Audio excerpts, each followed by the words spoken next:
beep, beep, beep, beep, beep, beep. Welcome to the court of the Edijester. How are we doing, everybody? Oh, it's a good day today. And what a wonderful piece of news has come down the news bum pipe overnight. As we know, today is the 20th of January, in which Orange Man takes to the stage. Thank you very much. Thank you very much. That's the nicest thing that anyone's ever done for me. I may sound double Dutch, but my delight is such. I feel as if a losing war's been won for me. Well, if I had a flag, I'd hang me flag out to add a sort of final victory touch. But since I left me flag at home, I simply have to say thank you very, very, very much. Thank you very, very, very much. Yes, indeed. The Trump begins by giving the gender nutters and their critical social justice allies a good kick in the old Nadgers. And I, for one, am here for that. Thank you, Donald.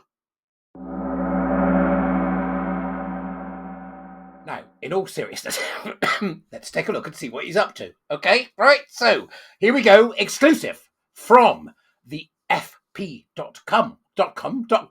Trump's day one executive order on male and female. Towards the end of 2024 presidential campaign, Donald Trump's campaign released an unexpected ad, and one that was extremely politically effective. I just can't. Right. The tagline, Kamala is for they, them, President Trump is for you, could go down in history as one of the most effective campaign slogans ever devised.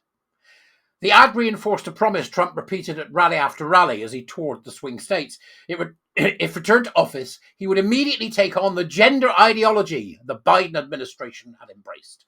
Namely, he would end policies such as allowing males on women's sports teams and in women's locker rooms, and the housing of male prisoners who identify as trans women in federal prisons for female offenders. I'm sitting on a gold mine. President Trump has addressed all this and more in an expansive executive order he will sign tomorrow afternoon called Defending Women from Gender Ideology Extremism and Restoring Biological Truth to the federal government. Here is what the order sets out. Oh, it's just glorious. And they don't like it of them. The executive order establishes a government-wide, the biological reality of two sexes and clearly defines male and female. All radical gender ideology guidance, communication policies and forms are removed.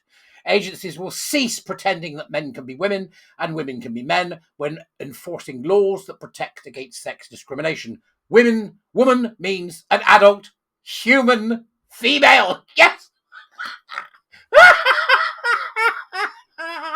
Oh, just tremendous.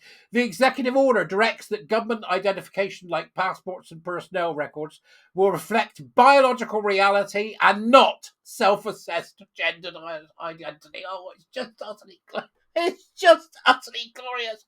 It's 6 o'clock in the morning and I want some champagne. Right, okay. It gets better. It just keeps going. The executive order ends the practice of housing men in women's prisons and taxpayer-funded transition for male prisoners. The executive order ends the forced recitation of preferred pronouns. They're going to be absolutely fuming. And it protects Americans' First Amendment and statutory rights to recognise the biological and binary nature of sex. This includes protection in the workplace and in federal-funded entities like schools. It's just glorious. Here, Keir. Has anybody told Caroline Noakes? I just can't. Sally Hines is going to be having an aneurysm.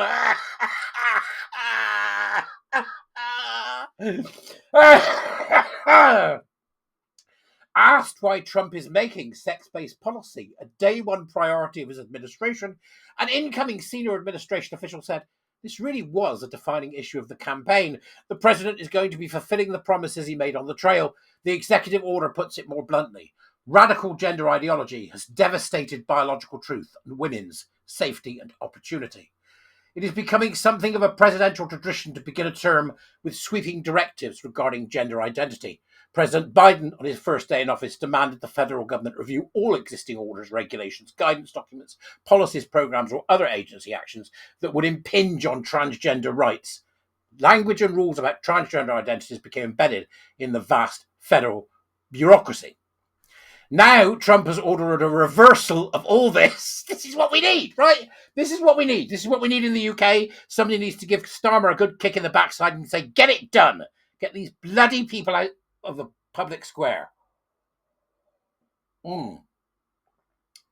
It says here that 2 senior officials provided a summary of the executive order. Women deserve protections. They deserve dignity. They deserve fairness. They deserve safety, said a senior policy advisor, explaining why the order explicitly embraces the necessity of special treatment for women. And so this is going to help establish that in federal policy and in federal laws. In reading the order, it's clear that lawsuits challenging the new directives will start stacking up quickly. We're going to need so much popcorn. You're going to need so much popcorn. This is literally truth versus fantasy. We're going to need so much popcorn. Fantastic.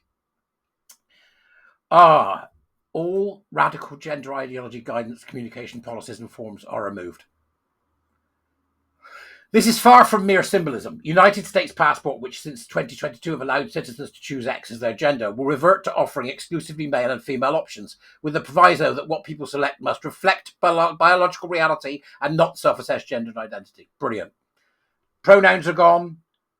I mean, it's superb. The task of the Trump administration now will be to promulgate rules implementing the order, which will affect people's daily lives. It is inevitable that activist organizations will take these matters to court. The policy advisor said the administration is ready for litigation, predicting Trump will be 100% successful.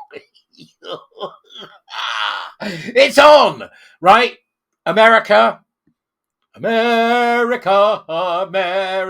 You've started. Let's begin. Let's see it. Could this be the global turnaround we are looking for? Sweden waking up to the ridiculousness of its leftist policies. Whoever thought that would happen? And Norway doing the same. We've now got Trump in America going, right, enough of this bullshit. I am absolutely here for it, and I'm sure that you are too. And I can't wait for it to happen. And if Starmer and his cronies aren't watching what's going on the world stage, which I don't think they are, they're so intent on destroying us one small cut at a time, that then I don't know what to expect from here in the UK. Although I know that this morning we should all, no matter how much we hate each other, no matter how much we've been bilious to each other, no matter how much we block each other, no matter how much we work together, and no matter how much we collaborate, and no matter how much we have spent doing this, for God's sake, take a minute to enjoy it. Because this, ladies and germs, is phenomenal. I'll see you later. Bye-bye.